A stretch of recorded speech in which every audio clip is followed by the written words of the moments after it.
Ei, líder, passando para explicar sobre um aprendizado que é muito interessante, que inclusive esse livro aqui, ó, eita, MBA da Vida Real, do Jack Welch, que foi CEO da General Electric e considerado um dos maiores CEOs do mundo no século XX. Então, qual que é o grande lance aqui do ensinamento dele? Eu fiz alguma adaptação, mas tem muita coisa que está baseada nesse livro.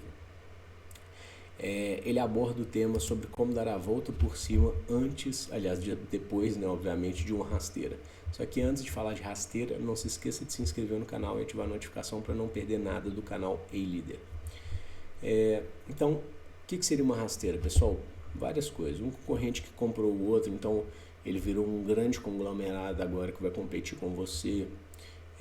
Um grande cliente que você perdeu na sua carteira, uma regulamentação que vai te prejudicar. Primeiro passo que o Jack Welch bate: você precisa aceitar a rasteira rapidamente. Então, viva o luto por 48 horas e siga em frente sem ficar se lamentando ou olhando para o que passou. Bola para frente. Passo 2. Agarre-se às melhores pessoas do seu time. Pessoal, essa é uma coisa que eu vivi, né? Como alguns sabem, eu já falei em alguns vídeos. Em 2015, a minha empresa de logística perdeu 55% do faturamento de uma terça para uma quarta-feira. O maior cliente rompeu o contrato e era um contrato mal elaborado, então não tinha prazo de aviso prévio. Ele pôde fazer isso por uma discussão, uma briga interna lá dos sócios nesse cliente. Romperam esse contrato e eu tinha, então, a gente faturava, sei lá, 350 mil por mês. Eu caí para, sei lá, 150, arredondando aqui, 150 mil por mês. De uma terça para uma quarta-feira, tendo ali meu custo fixo mantido, tudo isso. Então, realmente é algo que te pega e pega muito. Você dá uma sensação de que agora lascou tudo. E o que é importante nesse momento, pessoal? Uma coisa que é importante é eu tranquilizar o meu time, não reduzindo o problema, né? Porque eles têm que ter noção do desafio que a gente tem pela frente. Então, eu não posso esconder o problema, isso é um erro. Agora, muito mais no sentido de que eu preciso pegar as pessoas boas, porque eu vou precisar de gente boa para dar a volta por cima. E as pessoas erram às vezes aqui, porque algumas vezes as pessoas boas são as mais caras, são as que cresceram mais e estão ganhando mais ali na empresa, e aí você está precisando cortar custo por causa da rasteira, você corta as pessoas boas e fica só com as medíocres ou ok, né? E aí é a pior coisa que você pode fazer. Então, na verdade, você precisa se agarrar às pessoas, às melhores pessoas, formar um Dream Team ali, ou fortalecer seu Dream Team, tranquilizar esse Dream Team no sentido de que a gente tem um puta desafio pela frente, mas a gente vai junto e vai dar certo. Nós vamos caminhar como um time para vencer esse desafio.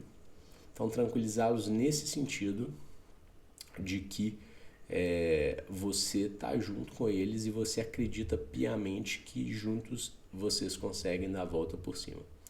Terceiro passo, seja obcecado por indicadores de desempenho, então indicador de crescimento, custo, etc. Dado nesse momento, pessoal, é fundamental. Mais uma vez, quando eu tive esse baque, que a gente perdeu 55% do faturamento, logo em seguida um cliente nosso deu o cano de mais de 150 mil, quase 200 mil reais. Outro cliente deu cano de 70 mil reais, esse a gente conseguiu recuperar depois. O de quase 200 mil não, a empresa quebrou. Mas assim, geralmente quando essas coisas acontecem, parece que vem tudo junto também. Então, é muito importante, uma das coisas que ajudou o meu negócio foi ter dado. Então, como a gente tinha tudo lançado no sistema financeiro, nós tínhamos DRE, nós tínhamos balancete, a gente conseguia enxergar rapidamente quais que eram os contratos que davam lucro, o que não estava dando lucro, quais eram as principais classificações financeiras que a gente gastava, então quanto que a gente estava gastando em aluguel, tarifa bancária, em salários, em benefícios, etc. Então, ter dado nesse momento, pessoal, é fundamental para que você consiga enxergar onde você estava, onde você está agora e o que você precisa fazer ou onde você precisa estar. Então, por exemplo, eu tenho um gasto fixo de X, eu tenho uma margem de contribuição de Y que não está sendo suficiente agora nesse novo cenário para cobrir meu gasto fixo. Então eu preciso ter o dado desse gap para eu conseguir enxergar. Olha, pessoal, essa é a nossa meta. Primeiro foco nosso é chegar nesse, crescer para atingir esse gap aqui e não ter mais o gap entre meu gasto fixo e minha margem de contribuição gerada. Então eu consegui ficar primeiro no 0 a 0, parar de ter prejuízo. Então, dado nesse momento é fundamental para que você se norteie, né? Se não é aquele negócio, você não faz um pareto de custo, por exemplo, de gasto da empresa. Aí você começa a cortar o cafezinho que o seu time toma, que gera um grande efeito ali em termos de endomarketing e tal, de motivação, sei lá, de ambiente de trabalho.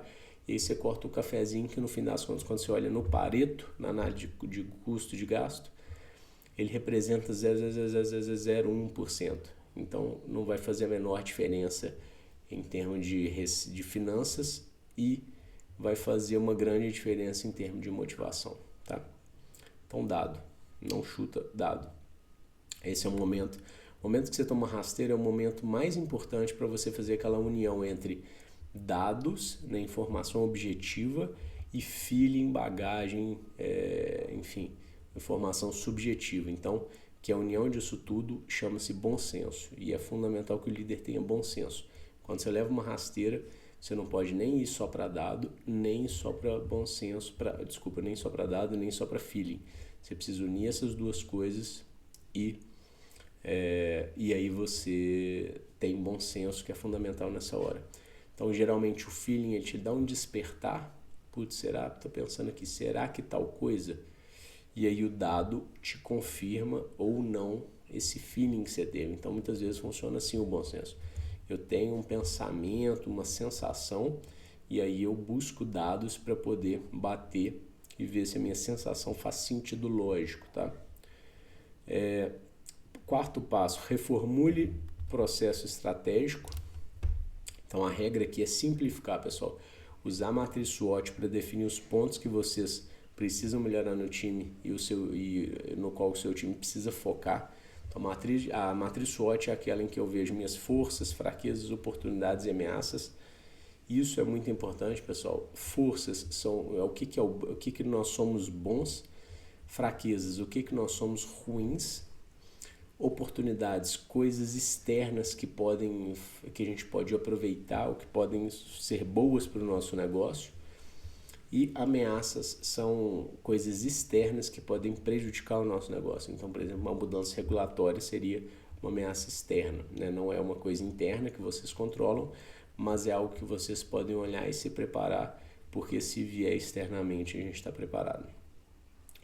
Quinto passo, reavalie a estrutura organizacional.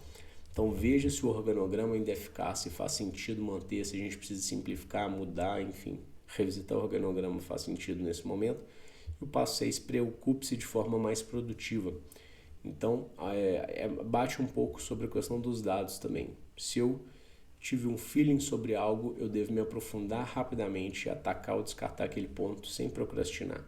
Então eu senti que tem um cliente que está meio esquisito com a gente nas respostas de e-mail, me deu uma percepção, rapidamente marca uma reunião com esse cliente e joga limpo, entende o que está acontecendo. Não posterga, porque isso vai fritar a sua cabeça e isso pode gerar um problema futuro. Por não ter agido, você pode, por exemplo, perder esse cliente e às vezes era uma coisa que você conseguia contornar, tá bom? De novo, não se esqueça de se inscrever no canal, seguir nossa página para aproveitar tudo. Até o próximo vídeo.